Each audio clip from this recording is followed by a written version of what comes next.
And can I ask you, before I call you a bright young man, can I ask you how old you are? I'm 33. Guess we have to 33. revise that. Okay. Yeah. Well, I'm just saying. Well, sometimes it's very hard to tell how old people are. Like Sure. Yuda, when I met him, I actually thought it aired in the other direction. I assumed he was in his like mid to late 30s, and he was 28. So. I have a funny story about that. Anyway, yeah. I have a funny story about that. When I went to like one of the first cons I went to or something, I had just like, I don't know, or one of the first cons I got to after like, I don't know, publishing some things, achieving some notoriety. Like I had taken like 10 years off of and not written, and I got back into it in my late 20s, and I guess in my early 30s I was like at a con, and I went out and James Patrick Kelly took me out to like lunch or something, and was sort of showering me with like writing advice and words of wisdom about being in the industry and something. And somebody asked me like how old I was, and I was like, oh, I'm 35. And he was like, what the hell? Why am I wasting this? I thought you were like a bright young thing. Like, why are you're 35? I think you're 25. Like, here I am. Like, anyway, it's very funny.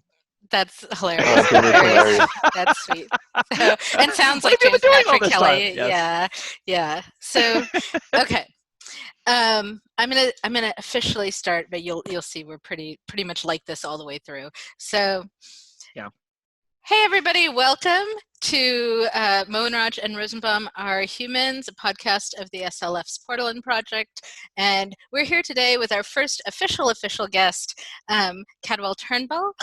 We've had a guest that we've recorded with before, Jed Hartman, editor and friend of the show. But Cadwell is our first author guest that we brought on, so we've asked him to be patient with us as we figure out how to do this. So we're asking the audience to also be patient. You know me and Ben already. We're both writers, editors, etc., and so on.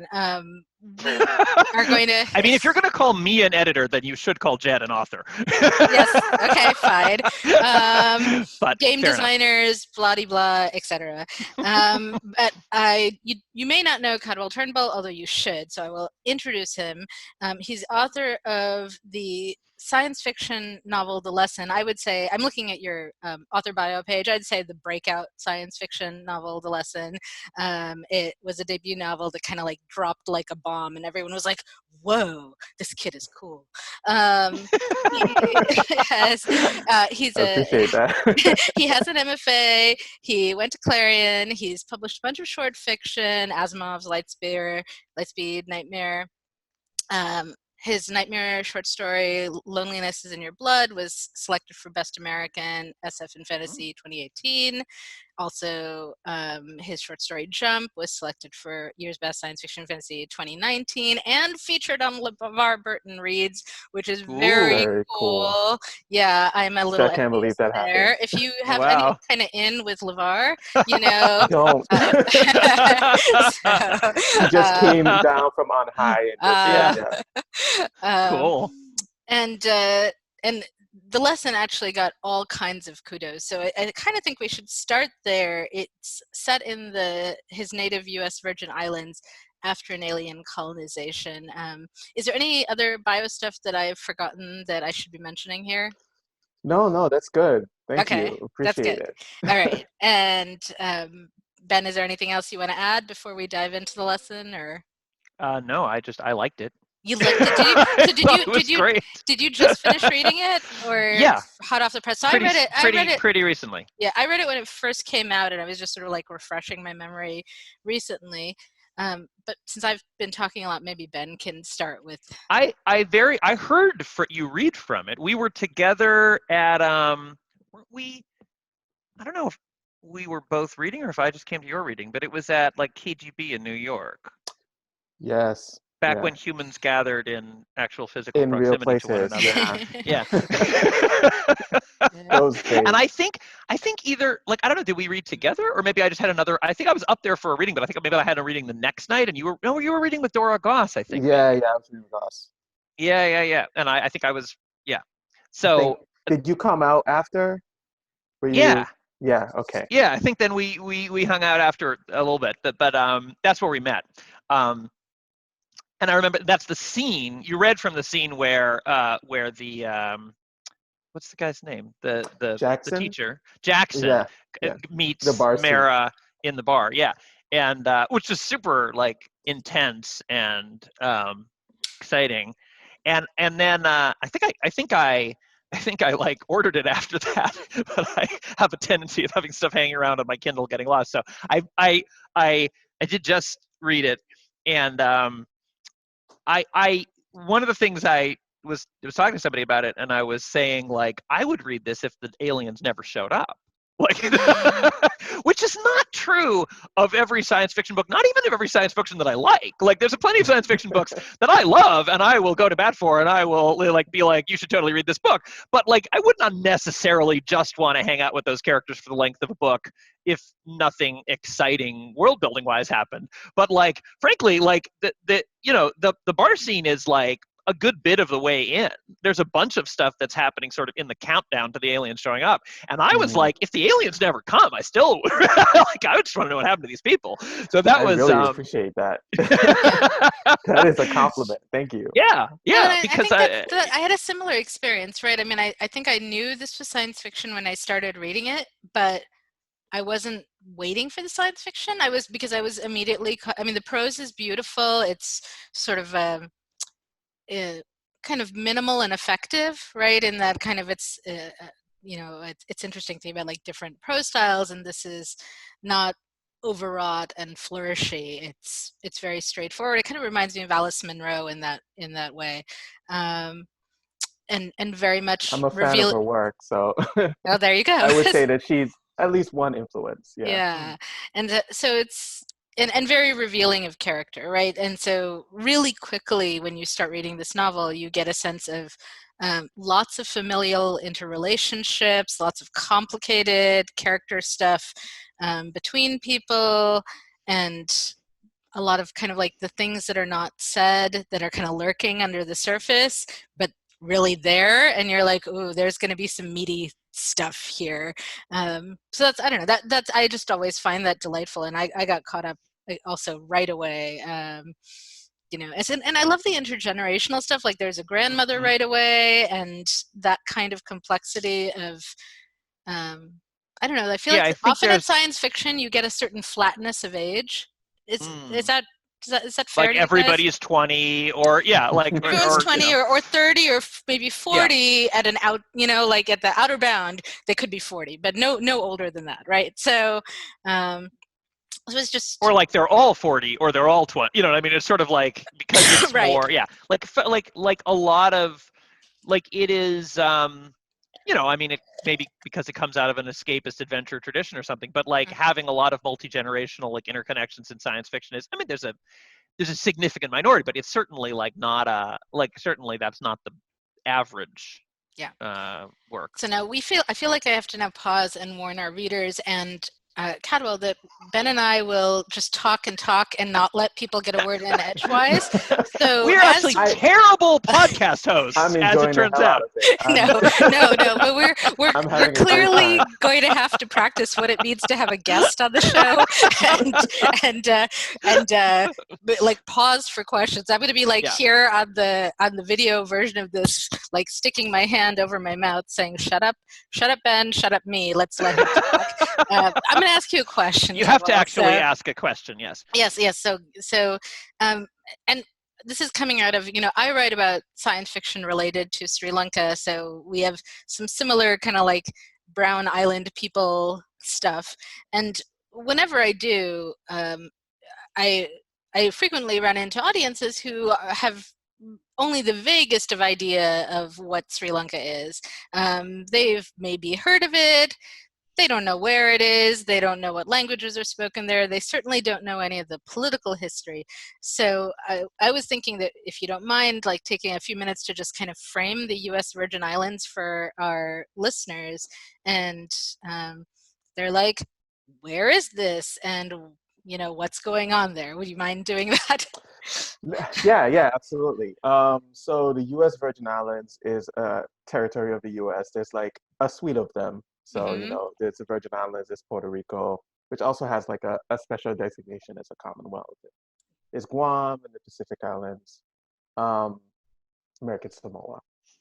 And So the U.S. Virgin Islands is kind of that kind, but the different territories have different like citizen status.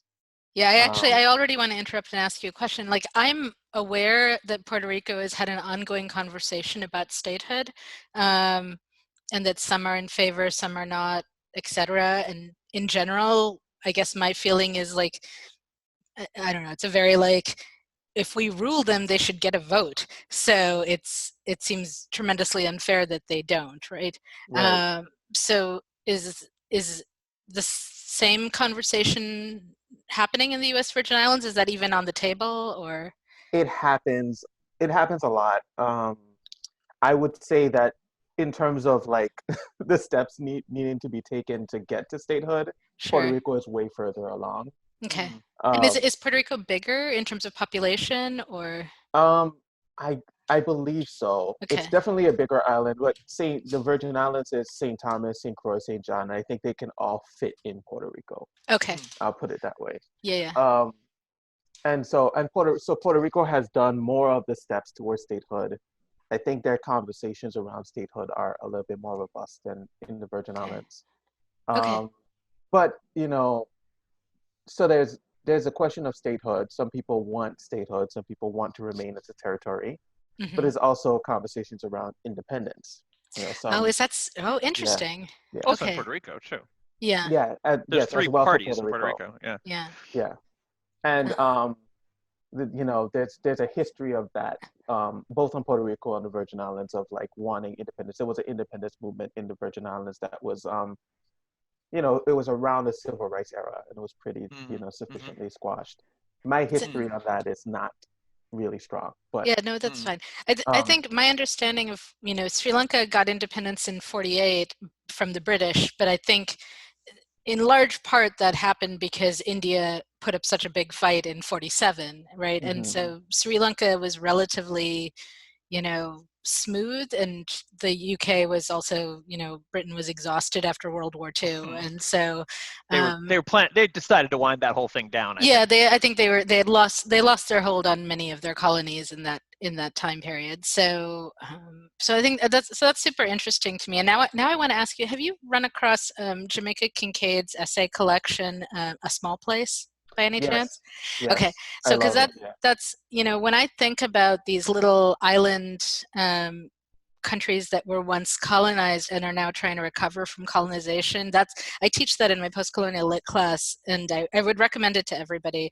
Jamaica Kincaid, A Small Place. She also writes beautiful novels, but these essays are very short and very angry. And in the first one, she opens with, she writes it in the second person, and she says, "You do this and you do that," and it's a very confrontational mode.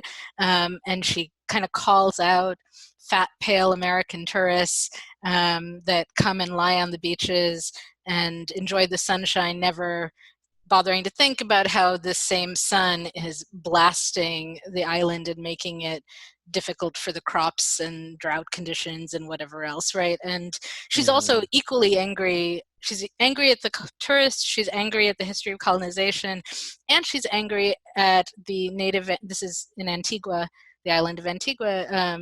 She's native at the corrupt politicians who have been running the island kind of into the ground. And um, and so it's a really nuanced and complicated take on post-colonial history. And sorry, I'll add one last thing, which is that she also really foregrounds the economics of it all and the way in which Antigua is dependent on tourism. So at the same time she's angry at the tourists, she's like, but that's also the only real industry on the island, right? And like the Hmm. only college you can go to is the College for Hospitality Services. So you could learn to run, to be part of the staff of one of the hotels and the resorts. So Right. anyway, so I don't know, that's a little bit like, I'm not super, I know, I would say I knew nothing about the U.S. Virgin Islands before meeting you and reading this book. So, and in fact, I still know nothing more than what is in the book. So, um, You asked Cadwell a really open-ended question in the beginning, but he hasn't been able to get out. No. I'm not gonna. Let's circle back to the general. So I'm circling back because I guess I wanted, but I wanted to put that framing in there as like to kind of ask: is that similar to the U.S. Virgin Island history? Or not history so much, but like current position? Is the economics the same? Is it? Very similar, and I would say that it's pretty common in the Caribbean. There's the climate thing. And I'd say like most things can grow in in the Caribbean, but there's a space issue. There's the unpredictability of the weather. So there's hurricane seasons that are you have to contend with. It gets really hot in the summers and dry. Right. And so we have farms in the Virgin Islands, but we would not be able to survive off of like farming. Right. We import a lot, and we have most of our economics is based on tourism, being good hosts. And I remember reading A Small Place and finding it very moving. I read it in college. It's really fantastic. It has a lot of the same kind of feeling that I would say the Virgin Island has in terms of tourism. This kind of like begrudging acceptance. Some of it is like really angry, but then also recognizing that of how else would we survive than to entertain these people that come to the islands and sit on the beaches. And it's complicated. We have conversations about what we could do otherwise, like what would be the other option. And there's not really good answers to it. These islands are small. It's part of the problem. And my mom is actually from Antigua. She grew up there before moving to the Virgin Islands. And so I've visited a few times, and I find it the culture is very different, but also similar. It's like those, even between St. Thomas and St. Croix. If you go to St. Croix, the culture is like almost the same, but also different in a lot of different ways.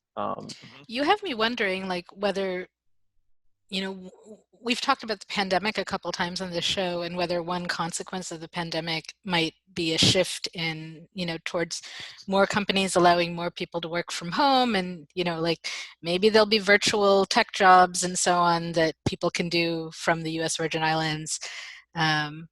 That wouldn't have been an option a decade ago, right? So I don't know. Maybe the challenge with the Virgin Islands, I don't want to drag. No. We have some difficulties with our water and power authority. There's like WAPA is a WAPA is a meme. Yeah, that's one thing that the aliens improve, if I recall correctly. It is one thing that they improve, and that was some wish fulfillment on my part. No, it's I'm going to be visiting. My sister is getting married, and so I'm going to be visiting shortly, and I will be having to do meetings and stuff, and I'm a bit worried about like the internet connection and the being strong enough. Power. Yeah, that's interesting. When I visited Sri Lanka in 2005, it was terrible. Like in terms of connectivity, mostly like the hotels would have dial-up connections that were terrible. And at one point I was, I had to like search the town I was in to find the one internet cafe. And I came in and it was all like 30-year-old guys who kind of glared at me as I came in to try and use the internet. And there were no women in the space at all, right? And it was very strange. But the last time I went in 2018, I think it was, or 2019, it was completely transformed. Like you could get good internet everywhere. There were Starbucks-like cafes all over the place. There was a moment where it seemed like Google was going to send like balloons to create a blanket of Wi-Fi over Sri Lanka, and I think that got held up. But like it was going to be like the first country that had like complete balloon free Wi-Fi? Yeah, balloon like Wi-Fi. it was and I'm not sure what happened with that effort, but I don't know, maybe I tend to lean optimistic, so I'm like, in 10 years, 20 years, like there's going to be strong free Wi-Fi everywhere, and it will transform the world. There's a novel by the guy who did Little Big, and I'm blanking on his name. John Crowley. John Crowley did a novel about this, actually, about like the net coming to remote areas. And also Jeff Ryman's Heir, in some oh, sense. no, maybe that's that. the one I'm thinking about, Jeff Ryman's Yeah. Heir. Yeah, it Yeah. was not nearly as optimistic as my version. So I think it starts off optimistic, and then you're like, well, and then. So there are disruptions. Okay, to bring it back to Cadwell's book, you brought up this notion of like being a good host, and I feel like that kind of leads into the lesson, right? That there's, I don't know what your experience was, Ben. When I started reading this, and I was like, the aliens came to the U.S. Virgin Islands and have essentially recolonized it there. And can I ask a question before you go on, which is yes. how do we want to structure this in terms of spoilers? Because people are listening to this who haven't read the book. We may want to have like a spoiler-free and then a spoiler-full part of the conversation. Like at some point, last 20 minutes, go crazy. Okay. That's just an option. I don't know how, I think we should generally avoid spoilers, and let's see how far that takes us, and then we can, if we're like, no, but I'm dying to talk about this thing, then maybe we'll do that. Right. So, well, you already gave away that the aliens colonized it. This is on the back cover, and I gave away that they fixed the power company. So that's already two spoilers. I mean, that's relatively minor. Yeah, that's not a major plot point. So they come. And my initial thought was like, this is so unfair. Like, why is Cadwell doing this to these poor people that they're getting colonized again, right? Like, this is like, I was indignant on their behalf. So maybe. But there's kind of that wonderful chapter about like how which I actually like, because it's interesting how it sets the tone about like the history of like, it isn't a one event. It's sort of like, well, the Arawak got colonized by there's this sort of like wave of successive invasions, which there's sort of a wonderful kind of chapter from this very sort of omniscient narrator point of view about this, which is interesting because a lot of it is in sort of limited. Most of the book is in tight limited third in following one or another of these characters, and that's one of the things about the multi-generational thing that I think is so interesting, because they have such different perspectives, and we get sort of some of the same. We get like. What is Derek's younger sister's name? Lee. So we get Lee having to go out and like harvest the lemongrass for her grandmother from both Lee's perspective, where she's just like, this fucking bush, and then from the grandmother's perspective, you know what I mean? Like, you get these layered, like, very different takes on things. But that chapter is very much in this sort of omniscient narratorial, almost in this sort of like, I don't remember it exactly, but I feel like almost in this sort of like this this sort of collective consciousness of the island being like invaded again and again, so that it almost feels sort of like inevitable that the aliens come there. You know what I mean? In a way, it's like, who else but the people who always get invaded, like, again, now here's the place that they land. So yeah. So, okay, here's the question is, what led you to this framework for the novel? Maybe you can just talk about that a little bit, this idea of the invasion and the colonization. Well, deciding that it should happen in the Virgin Islands. Yeah. I think it's interesting that Ben, do you go by Ben? Can I call you Ben? Yeah, sure. Brought up the history of invasion section, because it's I didn't make that decision because I thought it was going to be the most natural thing. It kind of came after the fact. So I decided, okay, I want to write about this alien invasion thing, and I want to set it in the Virgin Islands because it's never set there, Right. Yeah. So in one way, it's just, having a conversation with the media that's already existed about first contact. It's usually not a place that is considered far out. It's usually like New York or some center of the world, or some imagined center of the world. Yeah. And so I was like, I really want to do this, in the Virgin Islands, partly in conversation with that, but also because I wanted to write about home. So I started doing that, and then that started coming up as a thing that I could explore. I was like, well, it's not completely, out of the way to consider that this would happen here. It's one of those things that, these three islands have experienced this over and over again. People show up. I mean, this is true of anywhere in the world, but I tried to build this case that, well, when the natives looked down and saw the Spanish ships coming in, it might have been very similar to my characters looking up and seeing the spaceship landing, and so I tried to make that connection. And It I does. also I just, mean, it makes a certain logical sense. Like, if I were going to invade another planet, right? Like, I would not go in. Like, I'm just saying strategically, right? Like, you have to think strategically about this. You wouldn't necessarily go and like try and take over the capital city of the most powerful nation on Earth. You're like, like, here's this little marginalized place.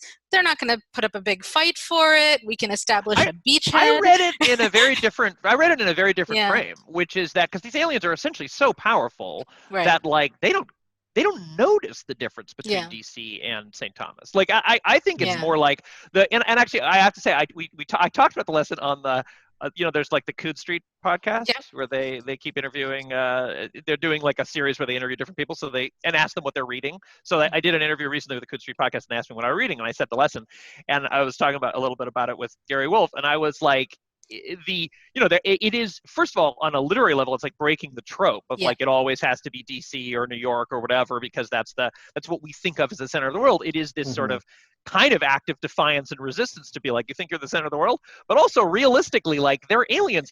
They just spin the map and stick a pin somewhere. Why the hell do they care where we think the center of, it's a very parochial that we think that where we've built our tall buildings and have our like, they don't. It's just a planet. Like, they're just landing wherever they land. And so, like, the idea that it's just like, here's where they happen to land is like, that has a kind of, both on a literary level, like, is a kind of active defiance against what we think of as the center, but also on a, like, world building level is just like, what makes you think anybody in the rest of the galaxy cares where you put your capital? You know what I mean? Like, like they just land somewhere. And I think there is again, I want to avoid spoilers, but it seems like I don't think it's ever fully. It's pretty clear why that the group of them land there because of something that's happened earlier than when the whole group of them land there. So there is kind of a reason in that sense. But then the ultimate like why it started there is I got the sense it's just like a pin in a map. It's just like landed here, looked around, all right, let's do this. So yeah, I imagine that first landing as, without spoiling too much, as just like familiarity is what I would say. Oh yeah, that's another thing is the climate too. The climate, that it is actually the amount of water, it's not a huge spoiler to say that the aliens come from like a giant water planet. And right. They find the islands really attractive for that reason. Exactly. So it's sort of random, but sort of not. Like, they were going to pick, like, they're used to like a warm, wet island. They're used to like a warm, wet, place where there's water and land. And so, like, they certainly aren't going to go to like Kansas. And then like where in the world among islands, near the equator was just kind of like, they happen to come here, why not? And that's, I love that about it. So and also the kind of act of like, there's also on a literary level, the act of, as you said, of being like, I get to tell this story in my home. Like, we don't always need to set this story among the dominant narrative, like this is there's, and I feel like this is a very rich vein in fiction that there's a well-established conversation about the alien invasion, like alien invasion stories. I'm going to tell one of them. That's a trope that everybody understands. And also nobody's ever told it here. Like, I'm going to tell it in my house. And that, I think, is a very powerful juxtaposition between something that's very, like, there's a whole vocabulary and tradition, and also, this is fresh because I am not setting it where everybody expects me to, but I'm setting it. And I have to say that I feel like that world-building detail is also mirrored on the character level, and I think that's part of what drew me into the characters, and where I was like, I don't even care if the aliens show up, is because I feel like there were a lot of similar choices of it being sort of like connected to certain tropes, like the kids who like yearn for something bigger, and then like when it comes, like, are they prepared for what that really looks like? But then also done in a way that was very fresh and not really cliche. That was sort of like just a very interesting, like I don't know, like there was a moment where I was gonna be like, there's a moment where Jackson's student starts texting him. And I was like, okay, we're sort of heading into this sort of litfic cliche which is like, oh, it's an affair between, but then it doesn't really quite go that, like, it's handled in this way that's like, no, this is not the cliche version of that. This is like we're taking this sort of setup that's like, as much as alien invasions are a science fiction, an evergreen science fiction trope. Like, the student contacting the professor, like the affair developing between the student is an evergreen lit fic trope, right? And in both cases, it's like, you're not, you're like taking it and having this sort of fresh eye to it, where you're like, we're not going to do this the way you expect. So anyway, that I want to say something really quick about this. Yeah. Say lots of things. Yeah, I thought it was really fun to set that up. I was interested in like having all of these characters have like very individually character focused like arcs or themes that they were exploring. So some of them are exploring like religion and faith and sexuality, and then having the adults have their like affair stuff storyline. And I very much wanted to take this very like literary tropiness and then have it hit directly against the sci-fi tropes. And so I was interested in disrupting that story. So when you get Jackson later, it has not gone any way, in any shape or form, the way that you'd expect it to go. And part of that is like, characters are interesting and they do different things than you expect.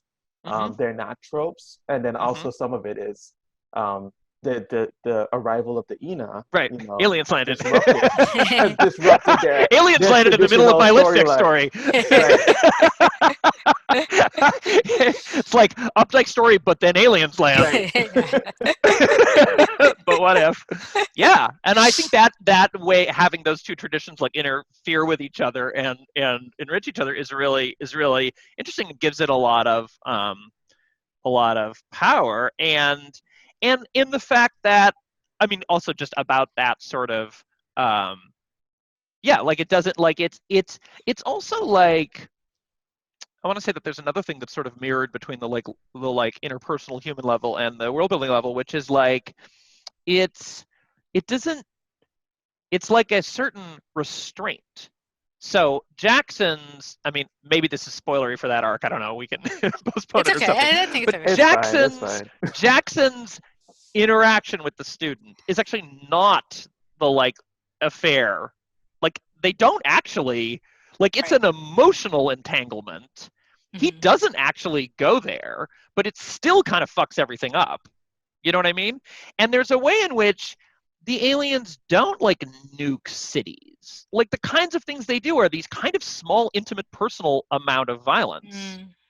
And there's a way in which both of those are like we're sort of desensitized to expect this big, like the max turned up to 11 thing. And it's a bunch of choices where in both of those cases, it's like, even a little will fuck you up. Like, you don't need, you know what I mean? Like, I wanted to talk about the violence, so maybe we can go there. I think it's in genre, right? We get a lot of world level violence, right? You think of Lord of the Rings, you think of War of the Worlds, whatever it is, you get, mass destruction is a sort of common thing. And I think I've had like an ongoing complaint about the genre and how we handle this, that so often the consequences of that violence get kind of waved away, or not even mentioned, right? I just got into a discussion yesterday about Discovery, the new Star Trek series, and one of the things I do really like about the series, I have some complaints about the way this is played sometimes, but I do love that the characters go through some seriously traumatic events, and then they show them dealing with the aftermath of that trauma, right? In very personal, individual, different ways, right? And whether you're talking about the moment where someone's killed and comes back to life, or the pilot who is just shook by everything that they've gone through and is having trouble piloting, even though she's brilliant at it. And their relationships are disrupted, their jobs are disrupted, and I think so often you just don't see that. And as Ben was saying, in this book, you, instead of showing us like starting off with this big mass violence, you get this, I think the first act is that scene in the bar, right? Maybe the first like direct violent act. Sorry, I should have reread before we did this because I read this several months ago. But there's this moment that is shockingly brutal, I think. And in part it's shockingly brutal because it is personal and intimate, and it's happening to one person and you're kind of right there with them. And I guess I'd love to ask you to talk about that, and it made me also think about, like, the last time I had that kind of feeling was reading, I think, Nisi Shaw's novel about King Leopold's War. I'm going to blank on, what's the title of that? Everfair. Everfair, I know right? the title because it's been on my to-read list for okay. it's long. I'm not going to give spoilers for that generally, but it's about a war and there's some brutal stuff. But I think she also manages to make it very intimate and personal, and in a way that it hits home and feels real, which is very impressive. If anyone listening to this is interested in kind of like science fiction, colonization stories, it's not science fiction, it's fantasy. It's a historical novel in which the colonized peoples have magic, and sort of a steampunk magic, and so they have an somewhat effective means of resistance to King Leopold and his colonizers. So it's a very different kind of book than your book, but similar themes. And it would be amazing to teach a post-colonial class where you just read your book and her book, and that would be plenty of material to support the entire course. So anyway, that is a too high compliment. I appreciate that very much. So if you could talk about the violence a little, and how you approached it, how you thought about how you wanted to portray it, etc. Okay. I was going to say something, but then I realized that would be a pretty big spoiler.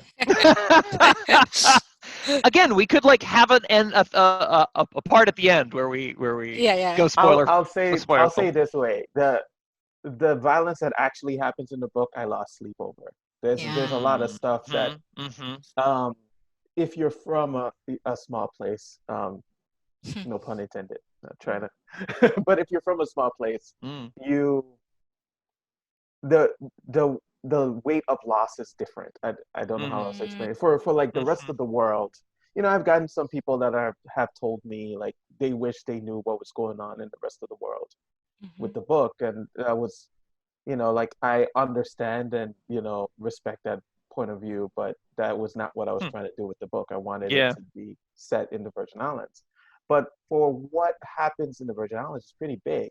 There's a huge effect by the end of the story, and people are dealing with a lot of trauma, and so and I wanted, part of the thing that I was trying to do, and you never know as a writer if you're successful at the things you're trying to do. You just do what you can, is like try to build enough humanity throughout the book that by when you get to the ending you feel the weight of that, even if you're not from the Virgin Islands. It's and so it seemed to me that the specific way, part of the reason why the INA enact violence in this particular way is because they're not at least the way that I imagine them, they're not like typical colonizers. They don't see themselves, their narrative isn't the same as other types of colonizers that even the Virgin Islands have experienced. They what they're trying to do and what they need from the Virgin Islands is something very specific. And it comes out of a cultural attitude that they have. And that cultural attitude is, if they feel threatened, they think that the best response for everyone involved is to just overreact pretty early. Right? So that, because they came from a background where they had to overreact. Yeah. Well, and I would say, right? I think that's not an uncommon colonizer strategy, right? Like that's, if I think about the British, I and the way they acted in India, for example, I do think at least some of the time that was a very deliberate choice that they made, that, you have some slight injury against a British person and we will come down on you with overwhelming force, right? Right. But I Yeah, will say that it feels a little different, because it feels in the British case like it's like, and this is about establishing a hegemony, right. so that we will. And in the case of the INA, it feels like it's just like, this is our deal. It's very individualistic and personal, and that's part of what makes those violences so, they're kind of low-key invaders in the beginning, because essentially it's like, whereas a lot of invaders are like, we are changing your form of government, we are establishing things, we're going to put you in camps, we're going to wipe out these cities, whatever. They're kind of just like strolling down a lot of this book, they spend essentially strolling down the street, having coffee, looking at the seagulls, and then going back to base. And if you happen to fuck with them, they will kill you immediately and like tear you in half. And that's a weird level of like, they're not actually trying to they're not actually planning on staying. So they're not actually trying to like change institutions and build hierarchies and re-engineer.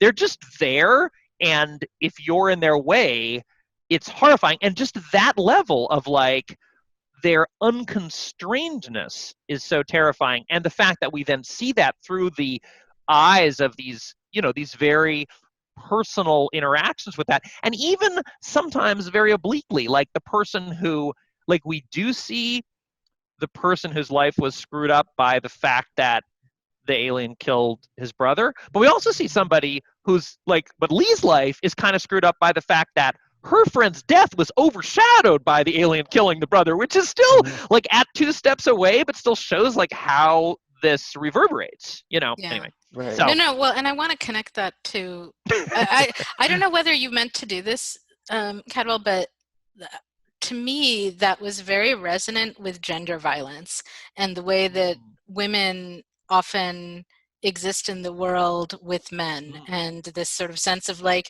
the men are around, and like 70s feminist science fiction, I think, really worked on those tropes, this sort of idea, well, the men are there and at any moment could explode into horrifying violence, right? Joanna Russ, James Tiptree Jr. Both did a lot with that, and Sherry Tepper, Gate to Women's Country. And so I don't know, I didn't know whether that was intentional, right? This kind of, that's a really good analogy. I'm married to a man. I love men. I have a lot of great men in my life, but there are moments, often like when if I've seen a movie that highlights some of this, or I've read about an incident or whatever, where there's I don't know, like the world shakes for a minute, and there's like a moment of like, all the men around me look like predators, right? Like potential predators. And I could so easily slip into this mode in which I'm scared all the time on some level. So I don't know if that was anything you were going for with this. I have a really complicated response to that. I mean, I grew up, raised by women, I would say mostly. Like there's this, without getting into it too deeply, there were a lot of missing men, and then the men that I did see were destructive. And so like, that was definitely something that I was exploring in a lesson. It's something that I'm exploring in this next book, like how do individual men frame their own masculinity? How does a culture frame masculinity? And in a lot of ways, there's a lot of things hitting up against how the Ina are behaving. So, that section is supposed to, talk about, the section with Lee is supposed to talk about male violence and make that comparison. Okay.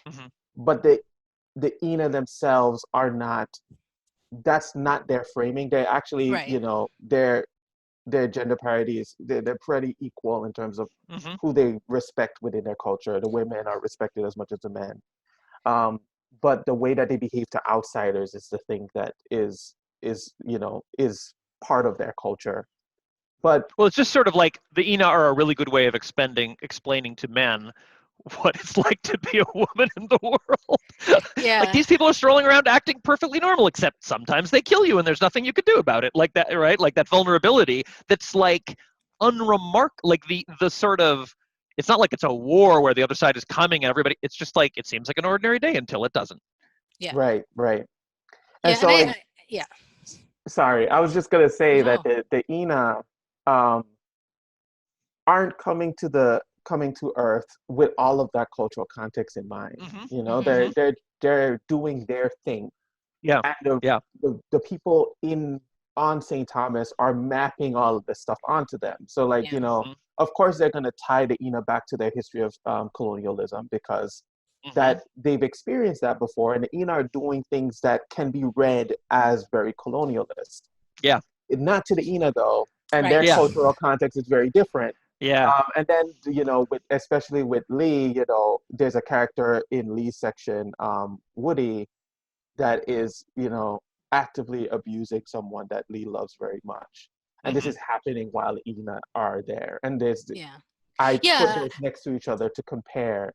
And the way that some people respond to the Ina that cause more problems later on has a lot to do with both, like, histories of resistance, but also masculinity. The way that someone responds, without spoiling too much, to Ina threat is a very masculine way of responding to threat. Yeah. No, I think I didn't mean to say that you were claiming that Ina were reproducing our gender dynamics, but that it was really illustrative, putting the way you put them up against each other, right? That and I thought that worked really well. It reminded me a little of I don't know, like there's Nala Hopkinson has a short story, Ganger Ball Lightning, in her Skinfolk collection, which really explicitly, it's a loving story between a couple, but his size and his blackness become a factor in their relationship, and his fear of being threatening and seen as threatening is kind of getting in the way of sex for them, which is sort of fascinating. And sorry, that was a little bit of a side note, but I guess I'm thinking about how different authors are taking on the gender dynamics. And even in your short story Jump, right, which is not so much about the race aspects, but just the relationship between this man and this woman, and these questions of trust. I guess I feel like this thread is kind of weaving through a lot of what you do. No, it's definitely there. I mean, thinking about it from, like I said, growing up, around women, being raised by women, like the strong figures in my childhood are all women. And, a lot of the men that I knew, growing up, I could not look to as mentors because they were destructive in some way. And it's something that comes up, constantly in my work, relationships between brothers or relationships between men within a particular context, trying to figure out what your own, masculinity is in response to the culture of masculinity. And so what you're saying really resonates with me. And, there's also that...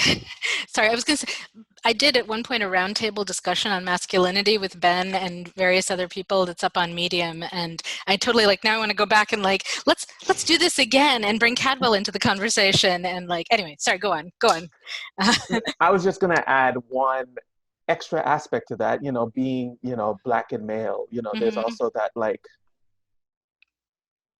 there's the in culture context, like how, Black men within the context of, Black culture, and, critique and exploration of that, and, the complicated messiness of that. But then there's also Black men as perceived by the rest of the world.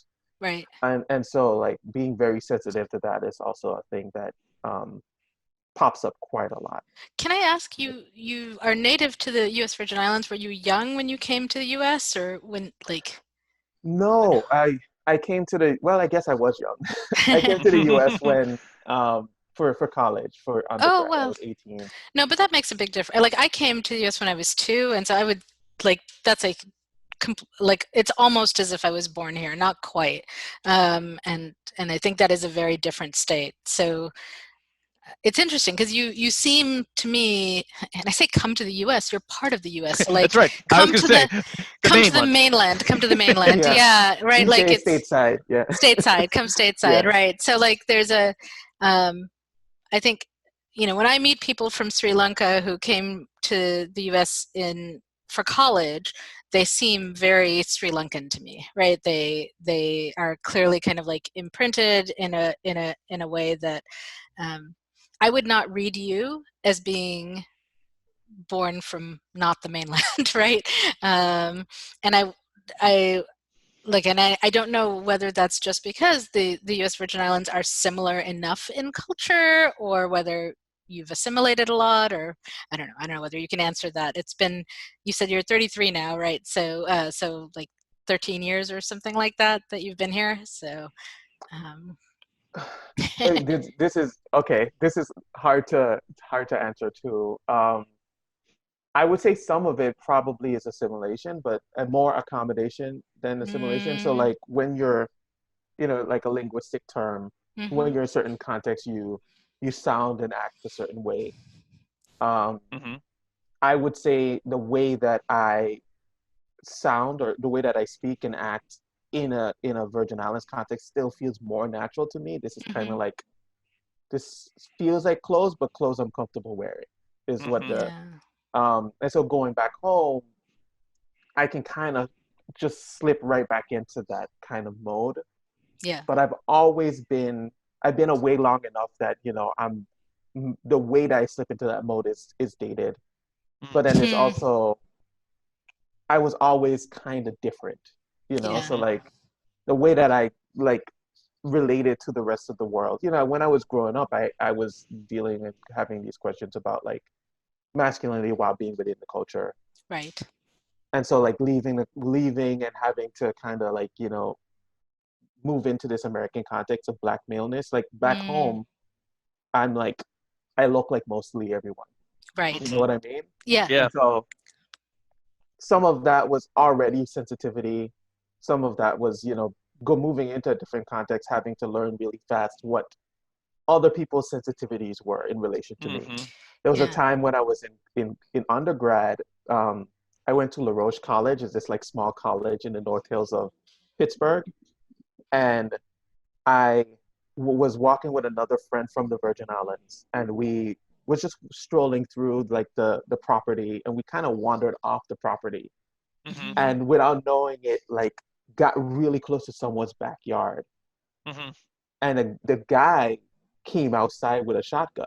Like he just had the shotgun sitting on his side. He didn't point it, but he made the threat, and we were like, oh. And we walked back, but for us, it was very innocently walking, around. And it's something that we would have been able to do, without getting into too much trouble in the Virgin Islands. Like no one was going to come out and stand on the porch with a shotgun. They'd probably say, like, what are you doing in my yard? Or something like that, like. Right. So I wish we had Udajaya. So Udajaya Vijayaratne is like a rising star in Sri Lankan science fiction, and he came to the US for the Nebula Awards and did a reading for us in Chicago.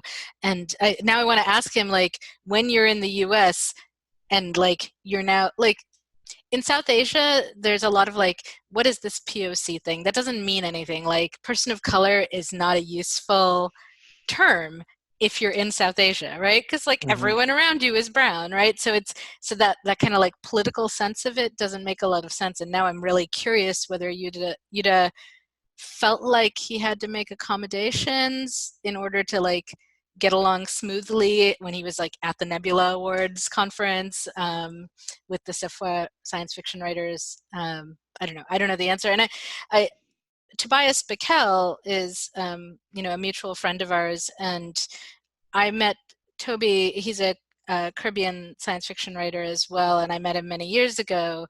And he's mixed race, but I think reads as white to most people. And he's talked about that on panels that I don't know. I just wish he was in, like, we have to do this again with him in the conversation too, because I wonder how different his experience is of that, and whether he feels like he needs to do this kind of accommodation and whether it is like slipping back into a more natural skin, perhaps when he goes back to the, I don't know what you're close friends, I think, right? And so maybe you have a better sense of this than I do. He's from the Virgin Islands. He's from the Virgin Islands, and his short story, Toy Planes, which I'd recommend to everyone, you can read it for free at Nature Online, is about a diasporic person from the Caribbean who is involved in the space program and is having to contend with lack of understanding from the people back home as to why you would want to put time and resources into something like this. So I think it's a great way in for anyone interested in these diaspora versus homelander conversations. Sorry, that's sort of wandered away from race stuff. Pick up any thread of I was that going to say about the Pittsburgh. The thing with the Pittsburgh story is when you say when you talk, it just seems to me like what I got out of that story is that while for Tobias and I'm going to mispronounce his name, Udahara. Udinjaya. Udinjaya. We can edit that out. We can just call it. No, that's good. All right, Yuda. He goes by Yuda a lot, so Yuda. I would bet they would have to make a lot of accommodations coming to a different culture, but I also think there's something very specific about any blackness in America that's not necessarily the same as racism in general. Where what I got out of the shotgun story is like probably going to learn a lot faster to adapt because the stakes are a lot higher. Because of the although I think particularly lethal nature of anti-blackness. Well, but I think I agree, but I would also say I suspect Yuda would be read as black by a lot of people. I mean, sometimes people read me as black, so including black people who assume I'm mixed race, right? So, but yeah. No, I think that would be a really cool panel. All right, we'll propose it for the Nebula conference next year. I think that would be a great conference. And I can definitely see Yuda potentially feeling that way. I've met Yuda. Yeah. And we've had a couple of conversations at least, and I can see how there's a way that America frames everything, even global things within itself, that I think he gets pretty frustrated by. Yeah. Sure. Yeah, that is a really interesting dynamic. That it's sort of like the we treat the American categories as dominant, like, and so like I don't know, like if you're in Eastern Europe, like one of the massively lethal forms of prejudice, which is like literally out there killing people, is anti-Roma prejudice, right? But in America we think we think these are like a made up imaginary. It makes for good bohemian decor, right? It's like they're sort of right. It's sort of like it's a musical style.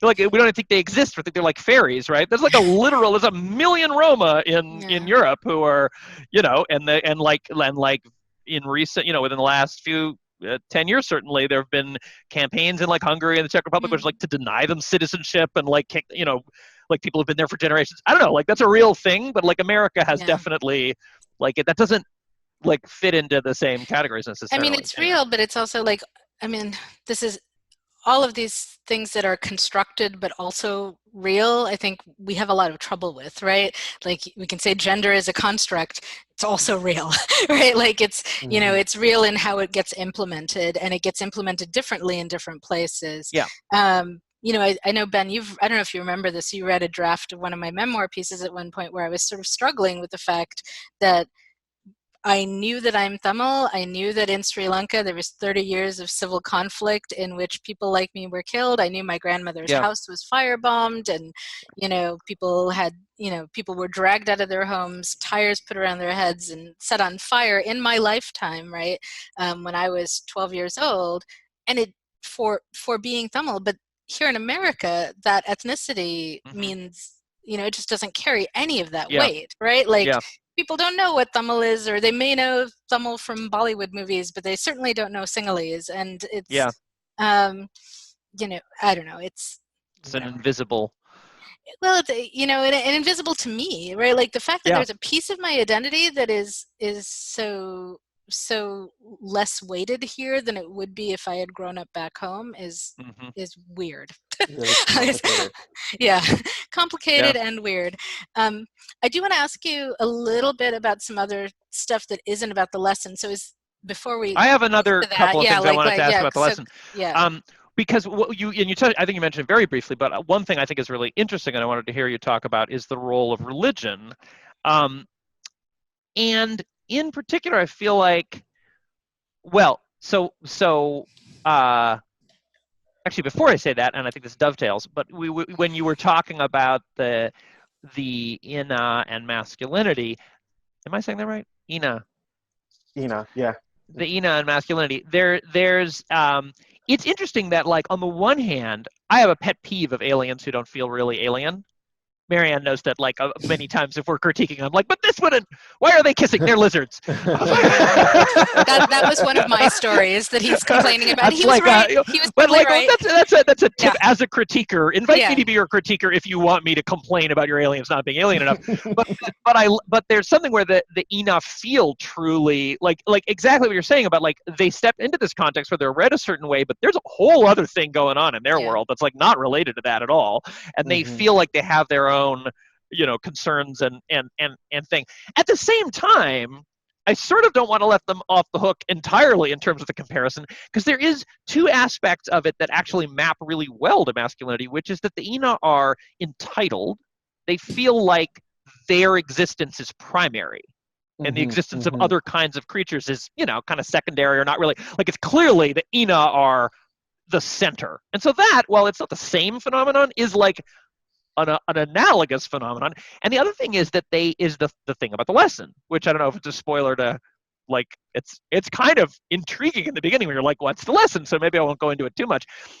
But that also is the bit that dovetails into religion, where, in a way, what the ina have decided about the universe, what their sort of, their take on the lesson, and their sort of, like, cosmic dialogue with the universe and what they think is going on, is sort of this very, first of all, has a correspondence with, I think, sort of some kind of screwed up thing at the heart of masculinity, like a sort of world in which you always have to be on top, or you always have, you know what I mean? Like, you never really be safe unless you're proving yourself as the stronger. And also, it's interesting that there's a bunch of different, what I would call sort of religious perspectives in the book, because there's kind of like, the grandma who feels like, I don't want your magic medicine because I'm right with God, and, like, I am protected in some sense, and then there's this sort of thread running through the book, and then and then there's, like, the whole dialogue between Derek and Patrice, where she's quite religious, and he's already been de-religious-fied by science fiction, you know what I mean? In a sense, he's, like, started reading Joseph Campbell and I don't know, whatever they were, Asimov and Heinlein, or whatever he has hidden under his bed, and it's like, he's done with, like, Jesus is going to save everybody and everything, because he's sort of gone beyond what he sees as a parochial context. But then, in a way, that has inculcated him with this naivete that gets him into trouble, because there's an interesting sort of critique of science fiction as a, like, space, it's going to be wonderful, and, like, that doesn't work out so well for him. And then there's the Ina's point of view of, like, what they think the role of what they think it means to be unprotected by the universe, or to be, what their relationship is in the universe. And then there's kind of like the lesson under the lesson that Mira eventually articulates. I don't know if I'm pronouncing the character's name right, which is sort of like an even harsher version of that, but in a way a more compassionate one. Anyway, so I sort of wanted to lead into that, like, both the human religious perspectives and the Ina's perspective, and broadly, like, of course, there's a lot of, like, actual religious people, like the grandma and Patrice in the beginning, and so on. But there's also like perspectives like Derek's naivete about science fiction, or the Ina's perspective on their place in the world, which are kind of in the same conversation as the religious perspectives. And that was an aspect that I thought was really fascinating in the book. So I'd love to hear you say kind of what you were thinking and how, so on. Or where that comes from, or, So okay, first may also be my set of concerns that I'm projecting on the work. No. I'm trying to figure out which part of that I want to respond to first. Some of it's very spoilery, so yeah. So I do think that it's not unfair because this is a thing between like intention and impact. It's not unfair Mm, for people within a particular place, especially if that place is being occupied by aliens, mhm, to read a certain situation a certain way and mhm. hold its invader accountable based on their set of um, Sure. cultural readings, right? Mhm, Like to mhm, me, that's not an unfair thing to do or say. The Ina are guilty of being having a very what would be read as very masculine culture. Like hmm. even the women among the Ina have the I don't know same that it's masculine. It just shares these aspects that are the entitlement and problematized aspect of our masculinity, not other right, aspects, but overlapping. right, for sure. Um, yeah, and their relationship to the universe is really interesting, and it's something that I did not put a lot of detail in the book about, but Mhm, something that I thought a lot about in terms of mm, like how the Ina feel about the universe. And some mhm, people can read it and not even like they totally miss that mm, the Ina have like this really antagonistic mhm. viewpoint of the universe itself, which is like if Yeah, you're gonna pick an antagonist, like boy. yeah, Um, and so some yeah. of that is what motivates their particular actions, what they're looking for on Earth. And Mhm, you have this sense that, it could be you could maybe imagine that there's a utopian version of the Ina down the line where mhm, they don't respond this way, but it would only mhm, be if they were like completely impervious to all threats. Is mm, their mhm, goal, mhm. and if they were to achieve that, then they would probably be Right. nice people. That'd be chill. Yeah, They'll be super yeah, chill. Um, but up until that point, they feel like they need to like yeah, impart the lesson that don't mess with us. We are survivors is the thing that they yeah, want to tell you. yeah, And we will survive this at any means yeah, necessary. So yeah. here's a taste of what we would be willing to do. Mhm, Um, which to them I think is super important. I feel like in their minds at least it helps mitigate conflict. And it might have worked yeah. in other places, but It's they're also kind hitting of up like an against a particular ideological principle. right, right. Like they don't. It's not. What that's what I found so fascinating about it. It's also not very utilitarian. Like in a way, it's like it isn't strategic necessarily because like I mean I don't want again not to give too much away, but like there are acts of violence that literally are not necessary to achieve a purpose, except that it's almost like they have the feeling that this is like a matter of principle that their relationship to the universe demands more Hmm. than like we Hmm. need to do this because then we'll be able to do that and then you know And they do personify the universe a lot. They'll be like yeah they say that the eyes of the universe is upon us, or yeah they'll say like this black prison. They describe it mm, occasionally as like this like great nemesis, and also like as a mm-hmm, cage that they're in. yeah And so some of their behavior comes out of that. They're like sending messages that mm-hmm, other people don't read the same way they read. mm-hmm, But mm-hmm, I think they also think that they're teaching other beings to adopt a similar principle. And there's a reading of mm, like the ending of the book where mm-hmm, you could read that someone has incorporated that thinking hmm, in some way. hmm. Interesting There's an intention, and different people like not a lot of people read that reading into the ending of mm, the book, but I definitely wanted the ending to be a little uncomfortable. Like you're supposed to get mm, like a mm-hmm, sense of something yeah that's not completely good.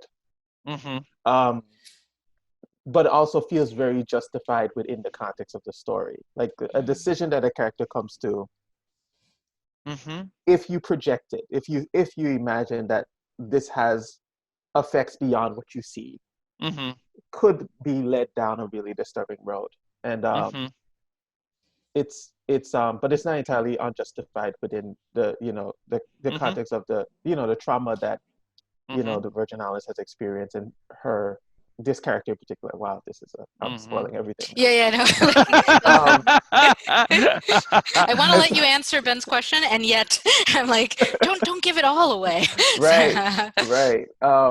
And so yeah, and faith is playing a lot in within the book because there's the way that the people from the Virgin Islands view faith, which some of it is adopted, right? There's a whole history of like religious colonialism Mm-hmm.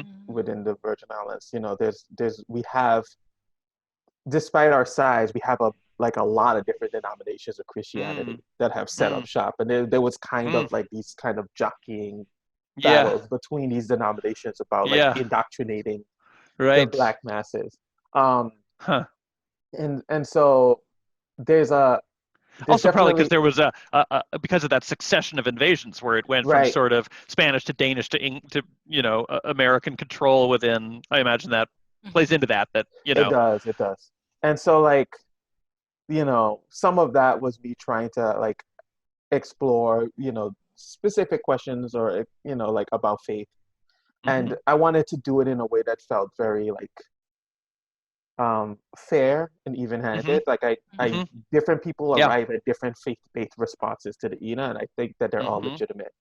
Mm-hmm. But there's Patrice in particular, is struggling a lot with her personal faith, and the Mm. aliens arriving disrupts her particular journey. Like Yeah. she's going on a journey before they arrive, and the Ina Yeah. affect that journey. Yeah. And so by the end, you're seeing some of the effect of the effect. Like she's already was on a journey that was disrupted by the Ina, and Yeah. she kind of learned some things through that experience that makes her arrive at a different place than she otherwise would have been. Mm. Um, Mm. it's Mm-hmm. without saying much more. Yeah. It's something that I'm like really interested in, like how things from the outside come in, big things that are really difficult to digest, Mm. how that would change someone's like psychology, or how that would change Mm-hmm. someone's like belief in the universe. Yeah. Can I Yeah. can I bop back to some? I realized I forgot to ask something when we were on the violence subject. You said that you lost sleep over some of the violence in the book, Hmm. and um, if you could talk, I guess I'm thinking right now. I've just started revising a novel or redrafting a novel which has has not slavery but indenture is a central element of the novel, right? And as part of that, there's some sexual violence that happens early on, and one of my first readers just sort of stopped when she hit that scene and said, like she wrote back, she's like, I don't, and quite pretty angrily, like, like this isn't what I come to fiction for. I don't want to Mm. read rape scenes, like I don't, and um, and I kind of stopped for a minute, and there have been some critiques in the field of the way rape gets utilized and so on, but I ended up deciding that it's not in my book to be titillating, it's traumatic, and it it almost feels disingenuous to steer around it Mm. given the history, the actuality of how things played out historically. So maybe I don't know if any of this is resonating with you in terms of like I wonder like when you have black male violence, for example, does that concern you as like, oh, I'm going to be reifying and reinforcing people's ideas about black men, or like did you hesitate in those terms, or was that not a fact? Does that make sense to you? I don't know if I'm framing this right. Um, Maybe I'm Yeah. curious, like what aspects of it made you lose sleep? Is I think the bit that. I mean, a lot of things made me lose sleep with this one. I am talking specifically about certain responses that the Ina make, you know. Mm-hmm. Mhm. But that too, um, I, it is something. I guess it's a concern that there's been readings of the book that feel very like outside readings mapping onto what's going on in Mm. the Virgin Islands. Like Mm. so, like someone had the reading that these characters felt very suburban to them. Huh. Um, and they're Well, like dealing with suburban problems, and huh. I thought about why that person might think that, and I was like, Interesting. are you thinking that people in the Virgin Islands won't have similar concerns or problems as other places. Huh. Like, what do you expect their problems to be? Right. Yeah. Right? Yeah. Like, what do you think is normal, and who do you think is exempt from having normal concerns? Mm-hmm. Right? Mm-hmm. But then I also thought about, like, well, there's a thing within the book where characters have like homes, and that they Mm-hmm. live, and then other characters live like on the bottom floor, like on some floor of like somebody's house. Mm-hmm. Like they'll build like a multi-floor Mm-hmm. house, and then someone will be renting out the bottom floor, which is Yeah. very common in the Virgin Yeah. Islands. Sure. Yeah. Um, and I could see if you read it, like if you were reading it as like a white American, you might think, oh, these people are like, profoundly wealthy, and that this, Mm. you could then map on suburbanness to them or whatever. But these are Mm-hmm. like ancestral homes, Mm-hmm. Right. that Mm-hmm. people build on over many, many decades and sometimes generations, and that Mm-hmm. they rent out bottom parts of their home so that they can support the rest of the house. It's kind of Right. Mm-hmm. the cultural context is very different, and so you could read all kinds of stuff that isn't quite right.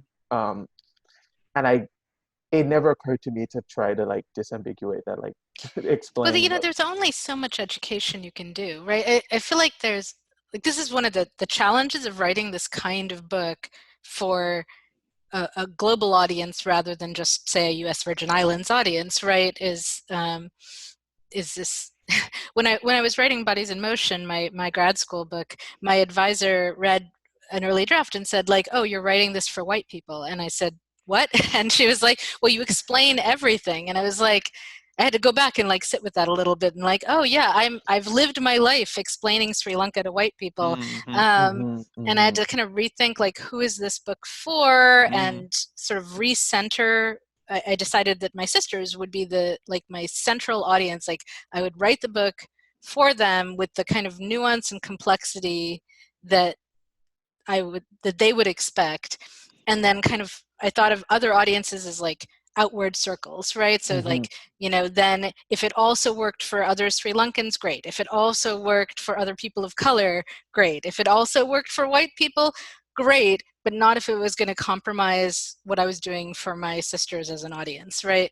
And I think mm-hmm, anyone who's not from the majority community, but is entering this global Western dominated publishing world has to kind of figure out how they want to handle that. There was Toni Morrison has a piece where she talks about, and I'm going to forget which of her novels this is, but one of her brilliant novels, there's an opening scene which shows, which is like a looking down on the poor Black community that the novel is going to be centered on, and kind of like situating the reader in that, like in that. And in the essay, she talks about, she added that at the end for white readers, right? So Mm-hmm. that they would have like a point of entry that instead of dropping them headfirst into the midst of the people and how they speak and whatever else, right?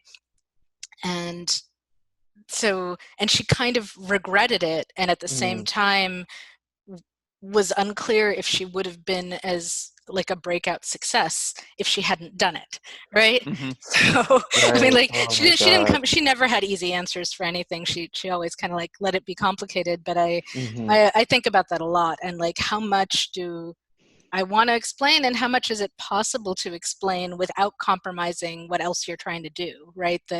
And probably the central thing you're trying to do.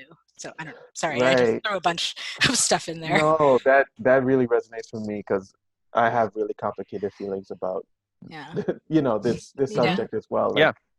how much you try to explain, and with specifically with the Black maleness and how characters are behaving within the book. The way that I read it is like some of that is me having a conversation with my own culture of masculinity, and Mm-hmm. that it's not about how someone outside of that would read it. Mm-hmm. And I think it's also very personal. Um, but I think the way that I try to counteract that is by having other characters that aren't dealing with those same themes. So like there's Black men in the story that are that are concerned with other things, and Mm. they're on different, levels of class, they're at different ages, and they're thinking about other things than what some of my characters are thinking about.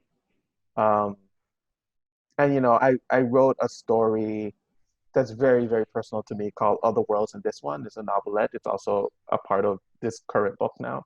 Mm-hmm. That's supposed to be coming out in September of next year. And it's really, in some places, unflinchingly like exploring toxic masculinity Mm. in a way that I think some people reading it might be uncomfortable with, and they might read it a certain way. And I don't know what to do about that or say about Mm. that, other than the reason I wrote it was to kind of like wrestle with some of those things myself, and coming from things that were very deeply personal. Yeah. Um, It's hard, right? it's hard. Especially Yeah. because there's a sense, I mean, as writers, I think there's also this question of like, betrayal. You're exposing our shame to the wider world, and Mm. we're already Mm-hmm. being beaten up for this stuff. How can you, add to that? I just finished reading Keith Slayman's memoir, Heavy, which is about growing up Black and weight and sexual violence within his family, and you can kind of read on, and he becomes a professor, but he develops a big gambling problem, and the way money sort of got played through, and kind of he kind of destroys his tenured career at one point, and it's a very exposing book, and I think that's like it's so important but also so challenging to work through, like how the community is going to respond to that, right? Mm-hmm. And I don't know, like when I first started writing, I was writing about sexuality, and my family could not, like it was so beyond their experience that a girl would write about this stuff, right? I mean, bad enough that I was having sex, but that I was writing about it and putting it on the internet was like beyond anything. And so it's a very different element. Like these days people would be like, well, not such a big deal, but 30 years ago it was a really big deal. And so and there was this real sense of like I was exposing community shame or family shame by even talking about any of this, right? I don't know if that's difficult for you to navigate, or if you've sort of like come to a place where you're like no. I have not. No, Yeah. no. I'm currently losing sleep on this next book for different reasons. So like, Yeah. um, it, see, I don't want to make it seem like, writers don't make calculations. I don't make calculations. I definitely do. There's things that I edit or change because I'm like, oh Mm-hmm. no, this is too much. Mm-hmm. But I also want to be as honest as I can be within reason. Like it's, about what I'm thinking about and what I'm actually trying to do with a particular thing. Mm-hmm. And so sometimes that means that some of my characters are not good, or not all good. Yeah. Yeah. I have a character in this most recent book that is has been, dealing with his own, questions of masculinity, but had a brother that he kind of imparted really bad lessons on to, like his younger brother. And the younger brother took those lessons and like drove off the edge of a cliff with it. You know what I mean? Like, Yeah. and so like that character carries a lot of guilt and a lot of shame because of what happened, and I sometimes fear that makes him unlikable, but it's his journey. And it's something that I thought was important to explore because of I've had to like reckon with things about my father that was difficult for me. And so I don't know, you kind of have to make this kind of calculation, like how honest you want to be, what's important for you as a writer to want to explore in your own work, and how much of that can you actually explore without pissing people off. And I think that the best you can do is just hope that people will give you the benefit of the doubt, and they won't always, but there's sometimes there are ways in which Like, see, this is where I want to be like, you're young and I'm old, but I will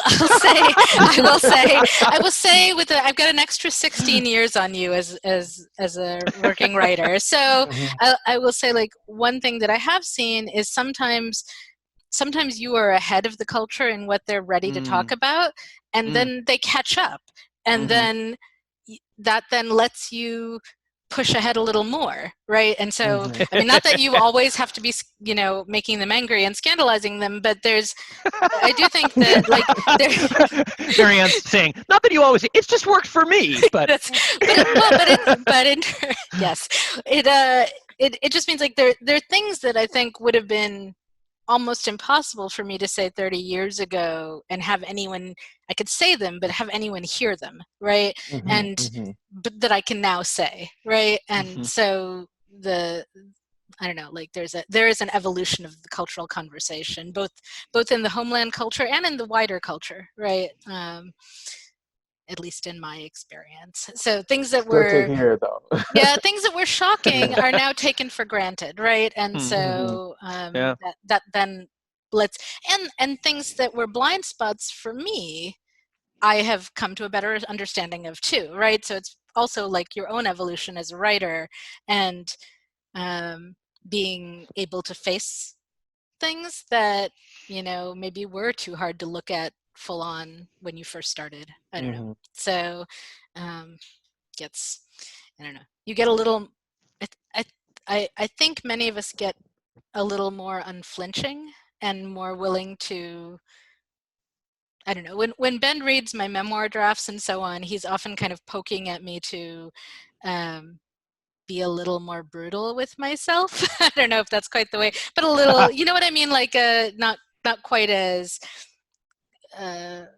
what's the word? Like when you're kind of facing, when you're masking to make yourself look a little better, and Ben's like, peel that away a little more, right? And so and I think that's it's a process. It's like going to therapy, right? Like, you get better at it over time. Okay, sure. We've kept you a long time. A couple things I wanted to be sure that we hit on before we go.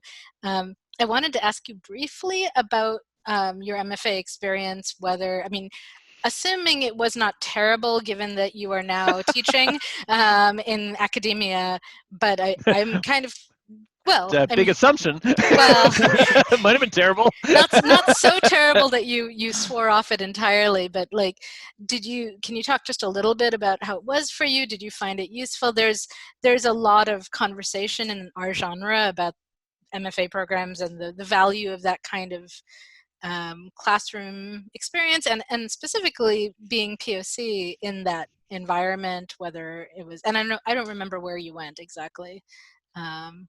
NC State. So yeah, I went there for my MFA and then returned there. I'm not teaching there. Oh, and you're teaching. Oh, good. That's great. Yeah. They must really like you. They must, yeah. No, it was. I mean, it was challenging in the way that people, typically have, talked about MFA programs. It's difficult, wanting to write about something that isn't particularly the norm for, in the workshop. Like, you're writing about a place and people and things. Like, I had, like, the double problem of wanting to write spec stuff, but then also wanting to write things that were not set in, like, the continental United States all the time. Right. And so those things were challenging, especially early on. And then, I mean, some of it was like I came into the program having not had a lot of, like, like, workshop training or anything. I wrote whatever I wanted to write and I submitted it. Right. And so then I kind of had to learn to acclimate to the, the culture of what kinds of stuff you submit and, like, what kinds of,